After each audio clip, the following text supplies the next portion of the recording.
Good morning, good afternoon, good evening, Excellencies and colleagues. My name is Sofia Borges. I am the Senior Vice President of UN Foundation, and I'm delighted to welcome you to this discussion on SDG16+, a united framework to build forward better. This event is co-hosted by the Permanent Missions of Canada, Sierra Leone, and the United Kingdom, as well as the SDG16+ Coalition, steered by the Global Alliance for Reporting on Progress on Peaceful, Just and Inclusive Societies, the 16+ Forum Annual Showcase, the Civil Society Platform for Peace Building and State Building, Pathfinders for Peaceful, Just and Inclusive Societies, and the TAP Network. A big mouthful, but good morning everyone and welcome. Today's dialogue is meant to call for bolder, accelerated action on SDG 16+, and galvanize political will to create forward-looking, multi-stakeholder commitments to accelerate the implementation of SDG 16. SDG 16+ calls for peaceful, just, and inclusive societies. Sustained peace must go beyond the mere absence of violence, but need to also include and respect human rights and the rule of law. Without this, development gains will be reversed. Violence has become the biggest obstacle to reaching the SDGs. By 2030, it is estimated that 80% of those living in extreme poverty are going to be living in countries affected by violence and conflict.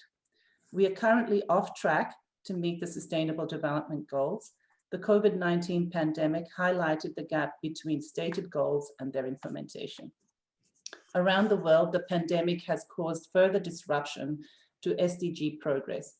Many of the world's most vulnerable people have been pushed into further poverty and instability. Since the start of the pandemic, 124 million people have been pushed into extreme poverty. Nearly 70 million people are forcibly displaced due to conflicts, crises, and violence against women has risen to shocking levels. We need urgent action. The SDG 16 framework provides us with a rights-based approach to tackling the drivers of suffering. It affords dignity and agency to those left by addressing patterns of exclusion, structural and institutional constraints, and unequal power relations. Achievement of the SDG 16+ and all the Sustainable Development Goals will require a whole of society approach, including the most vulnerable groups. Despite the disruptions caused by the pandemic, governments are in unprecedented position to build stronger and more resilient societies by putting SDG 16 at the heart of recovery efforts. We hope that today's discussion can showcase innovations and multi-stakeholder actions on advancing peaceful, just, and inclusive societies. Before I introduce our first speaker, let me just remind you of some housekeeping rules. This event is being recorded, and we will provide the link to the recording to all registered participants at the conclusion of this event. I encourage you to share your thoughts, questions, and interact in the chat. And we would really appreciate it if you could indicate where it is which part of the world that you are logging in from. So without much further ado, let me introduce our first speaker, who will deliver opening remarks, His Excellency Ambassador Bob Rae, Ambassador of Canada to the United Nations. And Ambassador Rae's remarks will reflect on inclusion as a foundation for reset and recovery efforts. Ambassador, good morning, and the floor is yours. Good morning. Thank you so much. It's very good to be with you, Sofia and friends. I'm very pleased to be joining you today from the traditional territory of the Lenape people. In honoring them in what is now New York City, we are acknowledging that before European settlement, many centuries ago, they lived here as stewards and caretakers of their land and of the water. They spoke their language, they raised their families, they shared their stories, developed their laws. This was their sovereign territory. We pay respect to the Lenape peoples past and present and future, and their continuing presence in their ancestral homeland, and throughout the Lenape diaspora. I'm delighted to be here alongside my counterpart from Sierra Leone, Deputy Ambassador Michael Kanu, to discuss how SDG16 can help frame the recovery to COVID-19 and to build forward better. I want to focus my remarks on the issues of inclusion and justice. It is really critically important, and I just want to emphasize some of the comments that that Sofia made, that we understand the extent to which COVID-19 has exposed and exacerbated social exclusion. Sometimes we mistakenly describe COVID-19 as a leveler or as an equalizer. Nothing could be further from the truth. COVID-19 exposes the ways in which societies are different, and people living in those societies are living in very different conditions. Some people are much more affected than others by the impact of COVID-19, and we're experiencing that on a daily basis here at the United Nations. Exclusion is caused by systemic racism. It also catalyzes a concerning trend that we all have to recognize exists of xenophobia, hate speech, and hate crimes against minority communities. In many countries, public trust in institutions, access to information, civic participation have been undermined, and restrictions and violations of human rights have only gotten worse. Ensuring respect for human rights and addressing racism, xenophobia, and discrimination as barriers to inclusion, obstacles to justice, and risk to peace are key to building better in the future. I'm going to describe something to you which might perhaps strike you as a little different, and that is by talking about my own country, because sometimes people think of Canada as a very lucky place, which it is, but also as a place which knows only peace and does not know conflict. In fact, not only historically is this not true, it is not true today. And we are living and struggling as a people with the realities of our own history, with the realities of our policies of exclusion, oppression, and discrimination. And we are living with their ongoing impact. And it is something that Canada is, as I said, is struggling with, trying to deal with, and trying to overcome through a process of truth and reconciliation. I started my talk today by doing what we in Canada refer to as a land acknowledgement, a territorial acknowledgement, which is something we started doing a few years ago as Canadians. And we did it for a reason. And that was to remind us all that the Americas were not discovered by European settlement, which is the mythology that I grew up with as a child in public school in Canada. We were told stories of the arrival of European settlers as if no one had been here for thousands of years before. And much of our legal structure is based on the fiction that Canada was in fact discovered by Europeans. And for the last several decades, as a country, we've been dealing with the realization in full terms of what it means to have been a conquered country, a country that was the product of conquest. That conquest was frequently violent. It occurred in a context of much disease, much hardship and poverty. It led to terrible policies in the 19th century, which were based on the premise that Indigenous people were inferior, that they needed to be separated, children needed to be separated from their parents, that the communities needed to be separated from other Canadians, and that there was to be what was called a gradual process of, quote, civilization, quote, which would lead to the complete assimilation of Indigenous people in our country. As in all parts of the world, this process was not a peaceful one. It was a process that involved a degree of violence that many of us did not acknowledge for a very, very long time. And we're living with the consequences of that today as a society. You will have seen and heard of the discovery of the graves of children unmarked in the grounds of residential schools, as they were so called, where Indigenous children were taken from their parents and put in boarding schools, which were run by religious institutions and paid for by the governments of Canada. That discovery was not a surprise. We knew they existed. We were told they existed by the Commission on Truth and Reconciliation. And now we're dealing with the consequences that the world realizes that Canada is a country where these policies were practiced and where they have caused much damage.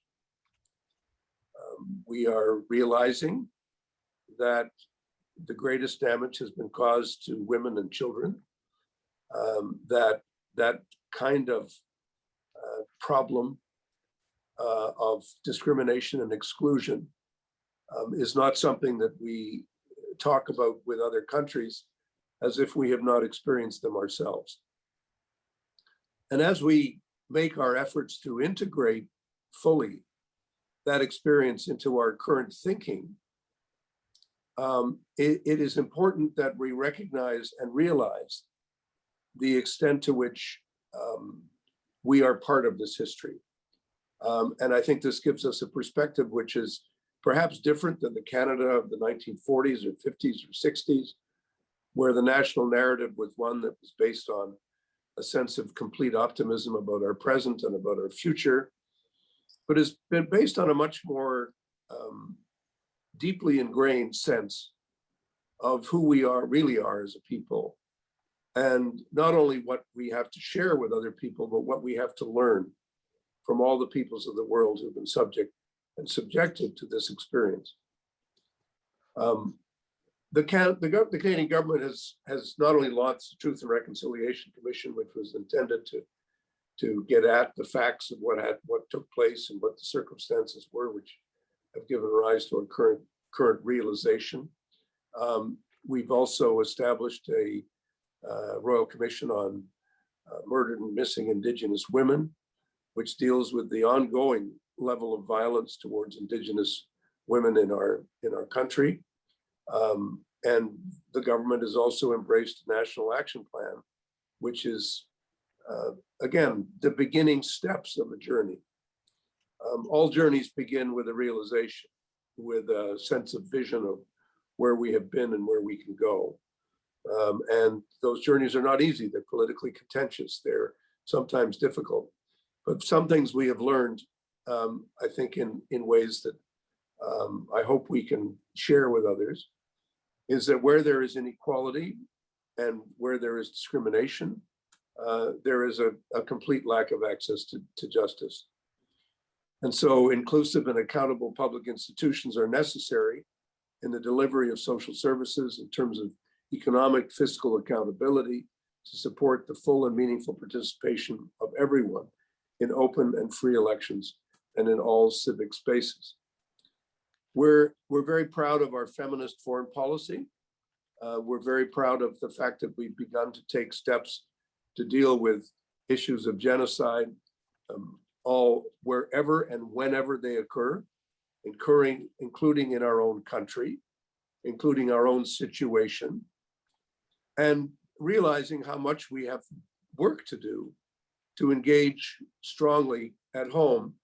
But in engaging strongly at home, it's not to the exclusion of our engagement globally. These things go together. They're connected with one another. It puts Canada in a place where it can share its experiences and know and understand that we have to build different societies that are based on the understanding and the need for inclusion. Inclusion is not only an idea about the present, it's an idea about the past, and of course, it's an idea about the future. An inclusive past means reconstructing our national narratives so that those narratives include everyone and are a clear, transparent, honest, credible description of everyone, not just of a few, not just of the people who are in charge, not just of men, not just of the powerful. But they must be narratives that include everyone's story and include everyone's situation. And then you start from that realization of inclusiveness to how you decide to go forward into the future.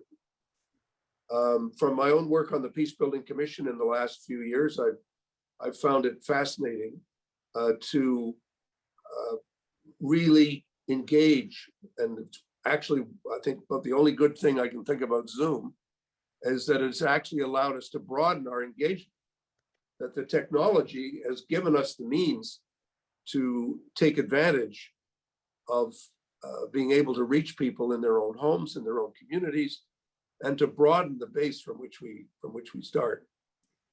But as we well know, the technology doesn't provide the answer. The technology provides the means to the answer. It's up to us to build the inclusiveness of the narratives, but also the inclusiveness of the actions that we need to take to move forward from where we are to where we need to be. I think the narrative that we've had over the last few years at the UN has been one where we are building back better, the one where we are moving towards the Sustainable Development Goals. We are moving towards a logical, progressive building of better societies, and that we'll go from one step to the next step to the next step in logical progression. I think what COVID has done is it's really said that narrative isn't true, that in fact we can go backwards. In fact, we can retreat into violence, we can retreat into exclusion, we can retreat into homophobia and racism, and that what we need to realize now as we rebuild our sense of ourselves and our sense of what needs to be done, that we rebuild the understanding that we in fact have to fight those forces every day, and that right now we're heading backwards. We're not going forwards, we're heading backwards, and that's what we need to reverse, and that's what we need to change. But I don't think we can change it without being honest with ourselves about the extent of the crisis that we're now facing and of the size and dimensions of the challenges. As far as Canada is concerned, I think our participation and engagement in these processes around the world is very much based on our own experience. It's very much based on what we know about ourselves and what we have had to learn. And that is, perhaps it's a more humble spirit, perhaps it's one that is not intended to teach lessons, but one where we hope to share lessons learned and share them in a spirit of listening and a spirit of engagement and a spirit of inclusion. My own involvement in our Truth and Reconciliation process in Canada over the last 20, 30 years has taught me a great deal. First one is listen. The second one is start from the premise that you could be wrong. And the third is to create the space in whatever we do that allows the first two premises to take on a new life. So with that, I'm going to stop talking and start listening. Thank you very much for the opportunity.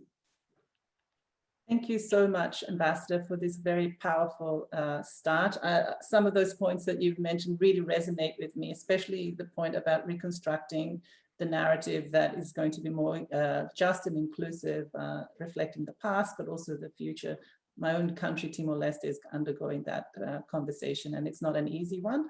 But the HLPF is the place to be sharing these stories of challenges that we all face.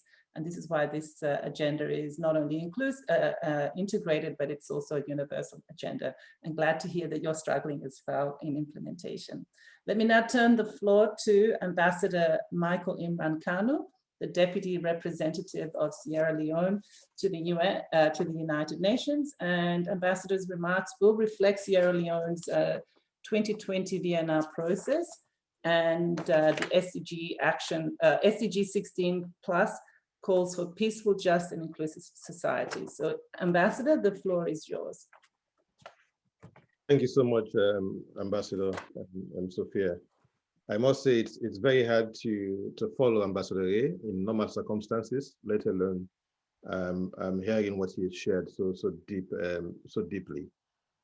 Sierra Leone has gone through its experience as well, and so when he was reflecting on their experience, it was really an important moment for us all to realize that we do share the same challenges, and of course that's why we work as a community. Excellencies, distinguished panelists, distinguished delegates, members of civil society, especially the SDG plus communities, dear guests. It is certainly a great pleasure for Sierra Leone to join Canada and the United Kingdom, and also as well the SDG16 Plus Coalition to host and sponsor this important event. Allow me to start by apologizing on behalf of Ambassador Kaba, who for unavoidable circumstances cannot be here this morning. But as you know, this is why we have deputies. You know, I promise you when I write my book on the principles of being an effective deputy, being prepared and responsive will be the two key fundamental principles. I'll talk briefly. Please allow me to reflect briefly on the significance of SDG16. I know we've had a bit already this morning, but let me just reinforce some point from the point of view of Sierra Leone. Today, the world is witnessing a decline in human development for the first time in 30 years, alongside deepening inequalities, which has been exacerbated by the COVID-19 pandemic. SDG16 and its components of peace, justice, and inclusion are vital to safeguard progress across the entire SDG spectrum and to leave no one behind. As with transformational and enabling goal, SDG16 is key to attaining the 2030 agenda as a whole. Sierra Leone, as a co-chair to the Global Alliance for reporting progress on peaceful, just, and inclusive societies, is committed to building stronger with new partnerships that are essential to deliver on SDG16. We need to break the silos and recognize the relationship between injustice, inequality, and violence, and the need to adopt a multidisciplinary approach across sectors to address multidimensional poverty. This is the whole of government and whole of society promise. It is also worthy to note that SDG16 is an important organizing framework in addressing key challenges related to COVID-19 response and long-term recovery efforts. Therefore, leveraging the SDG16 framework can help strengthen institutional capacity and legitimacy, as well as improve oversight of the socio-economic response if efforts supporting accountability monitoring and reporting on SDG16. Now, if I could just share briefly on the importance of the voluntary national review, that's the VNR process, and to share a bit of insight into what we'll be doing later this morning in the VNR as we report for the third time.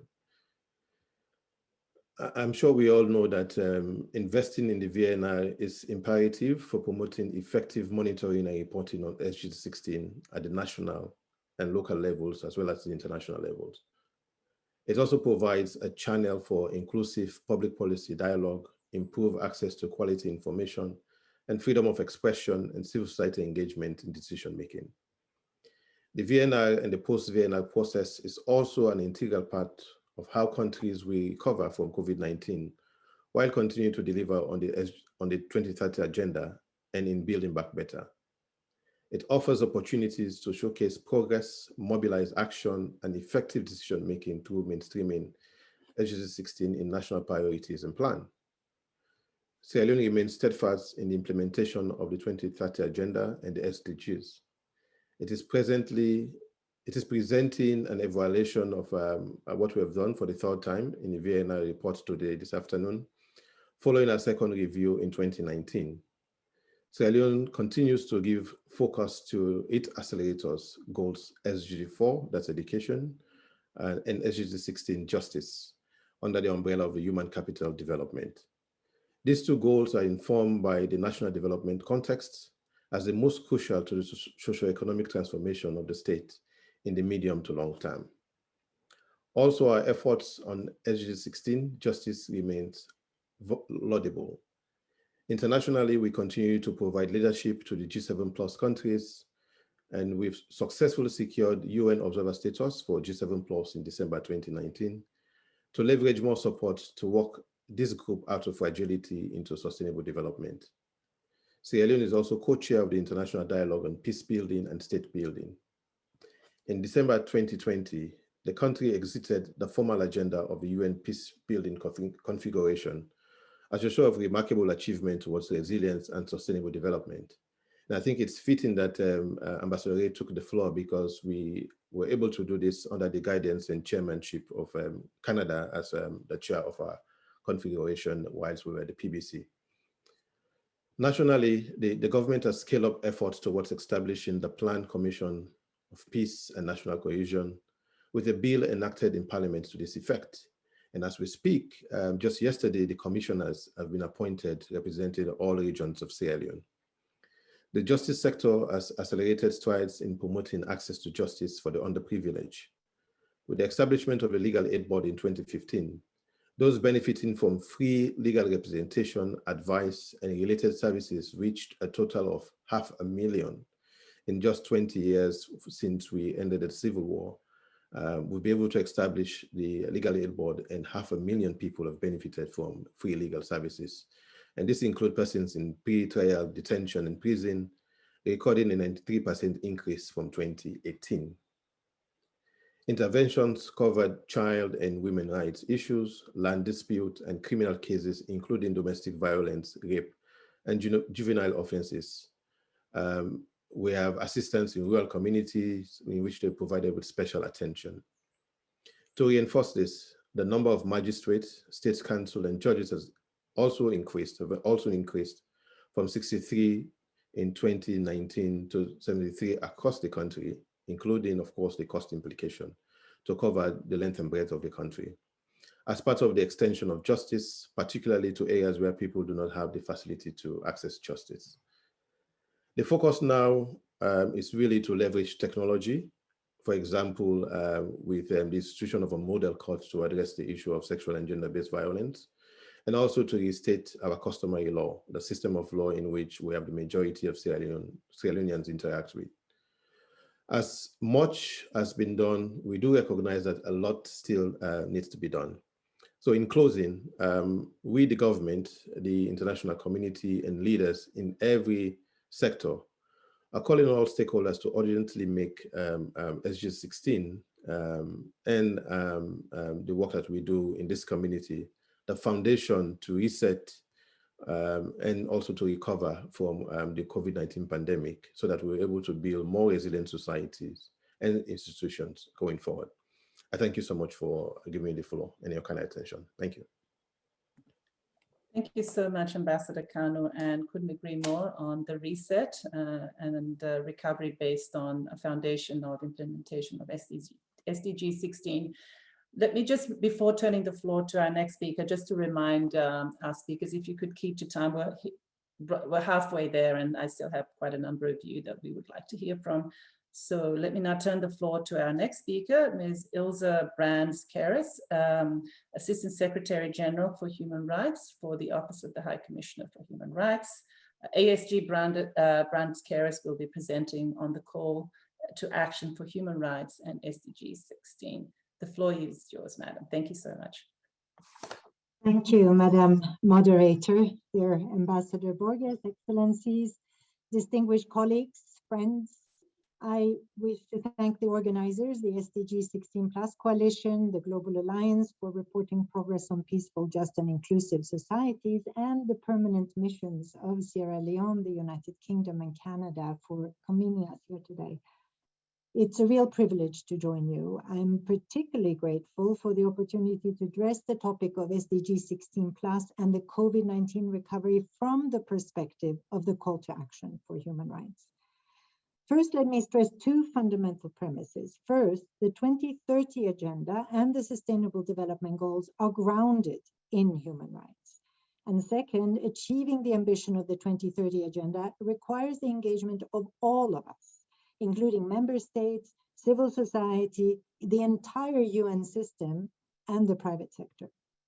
The call to action for human rights emphasizes the urgency of action on the common vision to accelerate progress by placing human rights at the core of sustainable development. Our collective effort is imperative. Only by joining forces will we ultimately see change and real impact for real people on the ground. As the Secretary General underscored on the one-year anniversary of the call to action this February, the COVID-19 recovery is a unique and historic opportunity to forge a world where everyone is afforded dignity and all societies can withstand crises.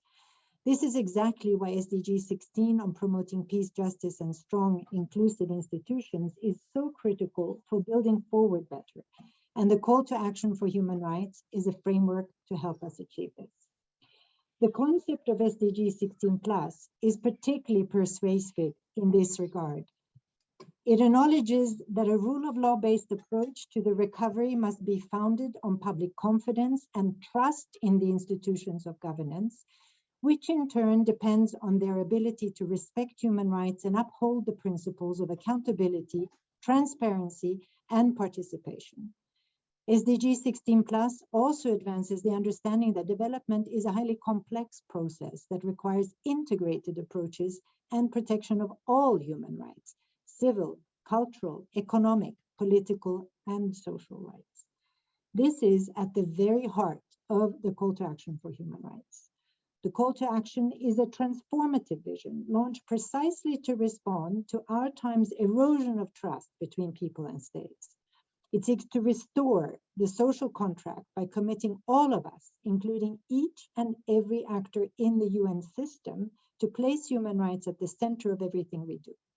It recalls the indivisibility of rights and that all rights set out in the 1948 Universal Declaration form a universally agreed foundation for sustaining both peace and development. I'll therefore focus the rest of my remarks on four priorities identified under the call to action that are particularly relevant to building trust and accelerating SDG 16. Public participation and civic space, rights at the core of sustainable development, gender equality and equal rights for women, and rights in times of crisis. First, the call to action recognizes that our societies and institutions are stronger and more legitimate when harnessing diversity and drawing on a pluralism of views. To apply this principle to the UN itself, we're now implementing the first ever UN system-wide guidance note on civic space, emphasizing participation of civil society, promotion of freedoms of expression, assembly, and association, and protection of civil society actors. The increase in the restrictions of fundamental freedoms during the pandemic, often under the guise of emergency measures or under the pretext of counterterrorism efforts, had added urgency to this task. Building forward better, the call to action is therefore mobilizing the entire UN system to promote meaningful and inclusive participation of civil society actors in public policy and decision-making, and to protect human rights defenders. Second, it's imperative that all rights are at the core of efforts to implement the 2030 Agenda and the COVID-19 recovery. Under the call to action, swift action was taken early on to assess the integration of human rights in the UN's COVID-19 socio-economic response plans. We're now developing a range of tools and support structures to fully integrate human rights, gender equality, and the principle of leaving no one behind in the UN development efforts, including in common country analysis and the cooperation frameworks. Third, the call to action underscores as a guiding principle that human rights will never be realized without a special emphasis on the human rights of women. We have identified 5 concrete actions to that end: repealing all discriminatory roles, ensuring equal representation of women everywhere, supporting women's economic inclusion, addressing violence against women, and finally making space for the intergenerational transition underway by supporting young women leaders who call for justice. To ensure that all UN colleagues have the support needed to help states achieve these objectives, we have developed a checklist on eliminating laws that discriminate against women and girls and key messages on temporary special measures. The increase in domestic violence in many parts of the world during the pandemic is a cry for accelerated action. Also because we know that violence against women can also be a predictor of whether a society is generally prone to violent conflict. This speaks directly to SDG16 targets on peace, to reduce all forms of violence and related death rates everywhere, but also it targets on justice, to promote rule of law and access to justice. That brings me to the 4th priority of the call to action, rights in times of crisis. Under that theme, we seek to improve the UN's collective responsibility to ensure protection of the individual at all times. It emphasizes the centrality of human rights in preventing conflicts and crises. Rights-based prevention is the best form of protection, and that links directly with SDG 16. Without justice, there is no credible commitment or path to peace. If anything, the pandemic has really made evident this truism. The disastrous, disparate impact of COVID-19, especially among minority groups and other already marginalized groups, could have been avoided if our health, justice, and social protection systems were more equal, less discriminatory, and more accessible to all. That's why the Secretary General early on defined the pandemic as a human rights crisis. And to build forward better, human rights must be front and center. And why, as we move forward in the new phase of the call to action, human rights leadership and engagement at the country level are our cornerstones. So we look forward to joining efforts in realizing its transformative vision and in achieving sustainable development and peace. Thank you very much. Thank you so much, Assistant Secretary General Kehris. Let me now turn the floor to our next speaker. Ms. Lysa John is the Secretary General of Civicus, and the Secretary John is going to focus her intervention on the centrality of SDG16 plus and the impact of the pandemic on civil society and space for citizen action. Good morning, welcome, and the floor is yours. Thank you. I'm not Secretary John yet, so you can just call me Lysa. And hello to everyone who's joined. I see many familiar names in the participant list, so it's really great to connect with you, at least virtually again.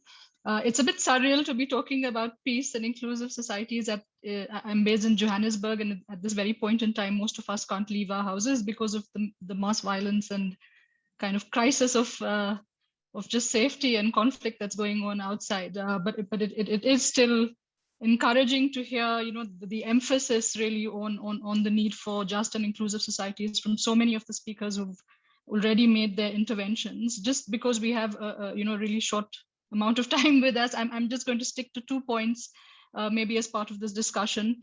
One is really that the entire period of the pandemic has been an overwhelming reinforcement of the agility and the urgency and the importance of civil society, not just global civil society, but hyper-local civil society, which is the first to respond even before governments, even before businesses, even before any other part of society kicks in. I mean, right now at this very moment, there's a Facebook group that's actually working to go back, go house to house, collect items that have been looted from malls and shops and give them back to businesses. So I think just this entire public health emergency has really reinforced the need for civic action, for citizen activism, for civil society to be at the forefront of any response, to a social crisis or a global crisis. And yet we find that the operating environment for civil society has dramatically degenerated in this very same period. So what are we really getting wrong? Why aren't governments actually able to acknowledge and as Ambassador Bob said in the beginning, listen with humility to what people want and what people are asking, and the space that they need to actually participate in solving one of the biggest, kind of challenges that we've seen in our lifetimes. So essentially, in the last year itself, what we've seen is that 9 of 10 people continue to live in contexts where their civic freedoms, are heavily threatened. So they live in contexts where civic space is closed, repressed, or obstructed. 1/4 of the human population lives in countries where you can, with complete impunity, be arrested, attacked, or killed simply for exercising your fundamental freedoms. And I think there are some very, very specific actions that have also been called for in the recent civil society declaration for the SDG 16 plus targets that's been released earlier this week. It's a renewed call for strengthening commitments, partnerships, and accelerated action on the aspects of peace, inclusion, and justice. And there is an urgent need for us to actually get beyond the rhetoric and start investing in the actual actions and the actual investments that protect civic participation and civic space. The SDGs, again, are the ready-made roadmap that we need to build forward better. They provide the kind of directions. They provide the template for us to reset our political, our economic, our environmental, systems, and ensure that the entire call for a much bolder and transformative response to the COVID crisis, which is not just a health response, but a holistic and integrated response to more transformative and equal societies at large, it doesn't have to be invented. It's already been discussed. Governments have already agreed to it. What we really need to see is the action and the financing getting behind it. And maybe finally, just to say that there are severe and really dangerous consequences of undermining the SDG 16 plus aspects of the SDGs, in the way that we progress both the Sustainable Development Goals, but also our COVID response. The absence of civic participation mechanisms directly leads to increased polarization and social exclusion, increased conflict, and most importantly, it completely undermines the trust in public institutions and democratic processes, which then takes generations to rebuild. And I think that's why it's really critically important that we not only hold our own governments responsible, but we also act in solidarity and step up when we see things happening in any part of the world. A civic space crisis or restriction in any part of the world is going to come back and hit us, even if we're not in that context, in the immediate moment. And I think that's really the message we should be taking out of here, and really looking at how we as global citizens do much more to support grassroots organizations, social movements, and large, masses of publics who've just been on the streets for a decade now, since the Arab Spring and the revolution in Tunisia, to really call for open governance and much, much stronger universal social protection systems. So I'll end there. Thank you so much, Lysa. And let me now quickly turn to our next speaker, Ms. Ines Alvarez, the Executive Director of the Avon Foundation, Argentina. And Ms. Alvarez is going to present on the critical role of business leaders to support the acceleration of SDG 16 plus implementation. The floor is yours. Thank you very much. I'm very honored for being here, and hello to all my colleagues, ambassadors. Thank you for the opportunity. As you say, my name is Ines Alvarez. I'm the Executive Director of Avon Foundation. I'm based in Argentina. Avon, for many, is far more than just a beauty brand. It's a global movement that has empowered women for more than 130 years and believes that a better world for women is a better world for all. Avon has over 5 million representatives worldwide, mostly women, plus our consumers, suppliers, employees. This huge network is a big responsibility and also a big opportunity to play an active role in advancing SDGs 16 plus in the context of sustainable and resilient recovery of the COVID-19 pandemic. COVID-19 gave us a lot of uncertainties and changed our reality in general. For instance, car accidents during lockdowns almost stopped. but violence against women and girls did not. In Argentina alone, in 2019, 299 femicides were committed. During 2020, 300 were committed. A woman was killed every 29 hours, almost one each day. COVID pandemic did not stop this, did not change our reality. In 2018, Avon commissioned a survey of over 15,000 women on 15 countries, and at that moment, 42% of women globally said that they do not trust the justice system to protect women from abuse. 21% feel unsafe in public. These trends have been exacerbated due to the pandemic, and during the first lockdown, global cases of domestic violence increased by 20%. Now more than ever, business leaders must speak and must take action to stop gender-based violence and support violence survivors. Since 2004, Avon has been contributing to raise awareness on this issue, understanding the importance of the global network to speak up and break the silence around GBV. We have contributed to education, prevention programs, as well as direct services aiding women undergoing violence.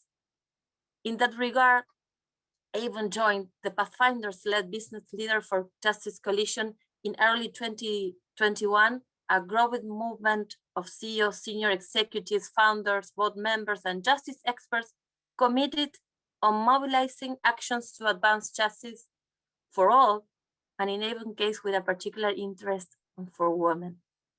For too many women, gaps persist between the promise on justice and the realities in the ground, in the countries, in the communities, in the workplace, at home. Our commitment with GBV is focused both on community outreach programs as well as on internal HR programs. And I would like to share with you two experiences that we have gone through, and I think maybe interesting to look. During COVID-19 in particular, since lockdowns were enforced, early alarms went off for the ones we work on GBV. In Argentina, we could identify and immediately increase on the outreach by women to service providers and hotlines during lockdowns. But on the other hand, formal reports didn't increase at the same amount. In fact, they went down, showing that reinforced isolation persuaded many women from leaving their homes. And we can assume many reasons why: inefficiency of government responses, fear for retaliation, shame. But the ones that did reports in many cases didn't prevent violence from happening.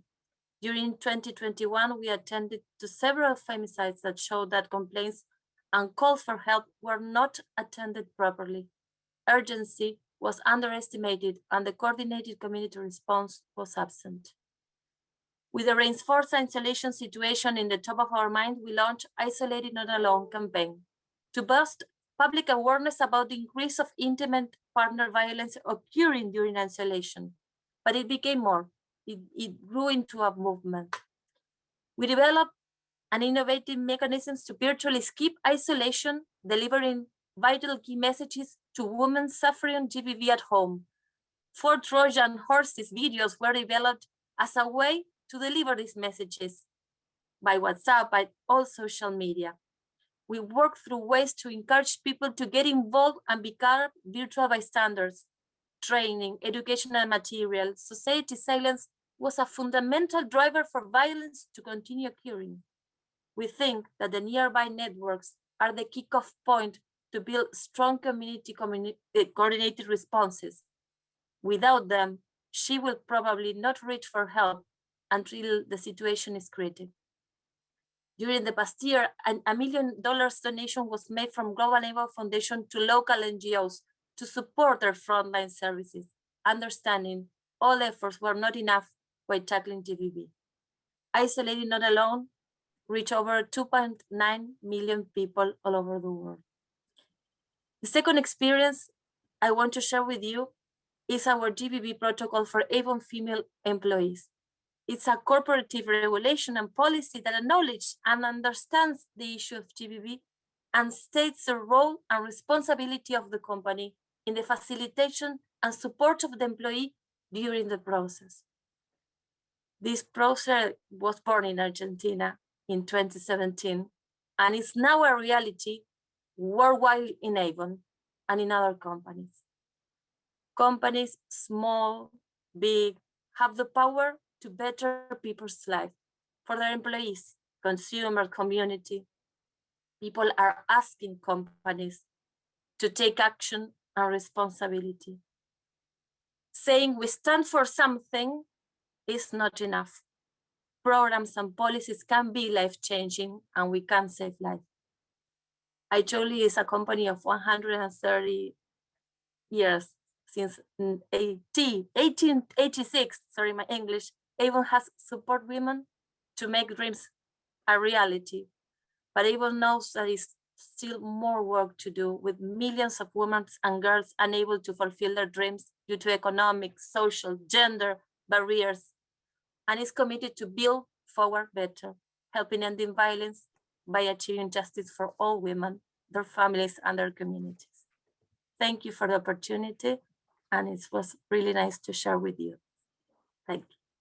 Thank you, Anna. And our final speaker is Ms. Gulden Turkoz-Cosslett, Deputy Assistant Administrator, the Bureau of External Relations at UNDP.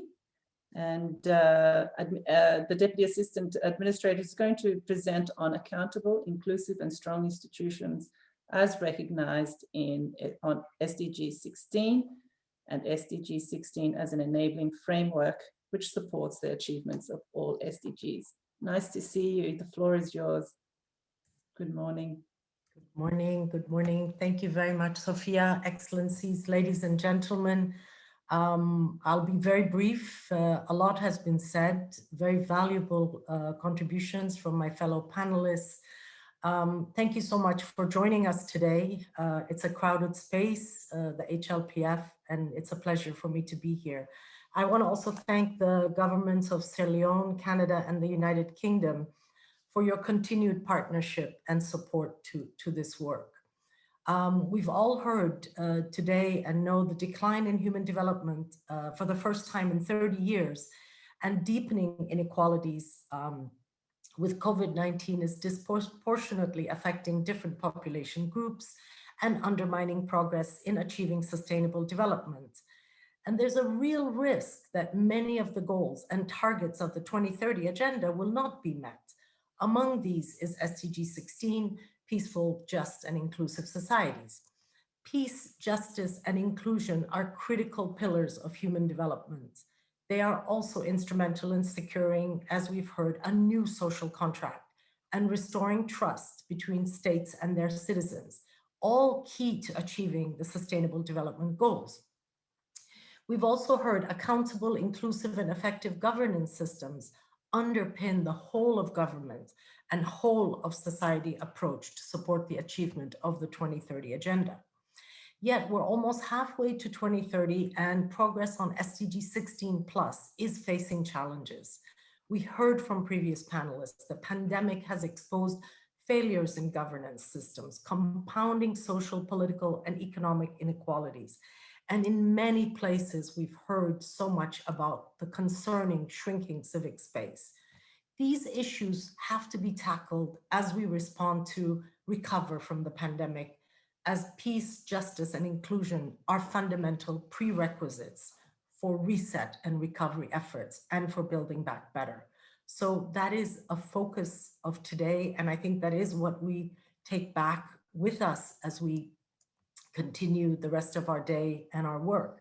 Given the strong interlinkages, a focused and accelerated effort to implement SDG 16 also contributes to the achievement of the rest of the Sustainable Development Goals. I want to emphasize how critical partnerships, collaboration, and multi-stakeholder joint action is important for the multifaceted and interrelated challenges that many countries have to face, such as conflict, increased inequalities, social and economic insecurity, and rapid technological disruption. The pandemic has challenged public institutions to provide the coordination and collaboration needed for an inclusive response involving all stakeholders at all levels, where meaningful participation and ownership by local and regional governments, as well as diverse civil society and grassroots communities, is very key. Ensuring that all voices are heard and all needs are considered in the pandemic response and recovery efforts by government is fundamental. We're working in partnership with governments at national and local levels, the UN system, civil society, and business to advance peaceful, just, and inclusive societies in over 170 countries around the world. What does this involve? It involves support to integration of SDG16 into national and subnational planning, developing inclusive mechanisms for monitoring, reporting, and accountability for SDGs at the national level, generating and disseminating knowledge on implementation and progress of SDG16, and support to building collaborative and multi-stakeholder partnerships. We're hosting the Secretariat of the Global Alliance for reporting progress on peaceful, just, and inclusive societies, and co-facilitator of this work with UN Women, OHCHR, UNODC, UNHCR, UNESCO, and the UN Global Compact.